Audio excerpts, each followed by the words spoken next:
¿Qué opinas del reciente ataque ucraniano a objetivos no militares por primera vez en la guerra y la muerte de una civil rusa? Se ha cruzado una línea roja ética imperdonable. A ver, hubo un ataque de drones a objetivos militares. Los aeropuertos son objetivos militares. Todos los aeropuertos son objetivos militares. Un dron, al parecer desviado por el propio sistema antimisiles ruso, golpeó un edificio y mató desafortunadamente a una mujer.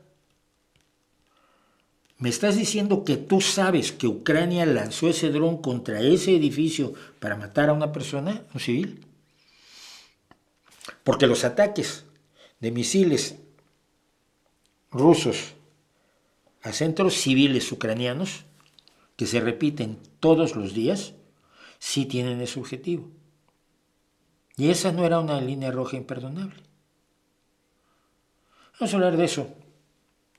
Decíamos más tarde, si sale todo bien, con Jesús Manuel Pérez Triana. Pero en serio, yo no creo que Ucrania vaya a atacar a civiles de una manera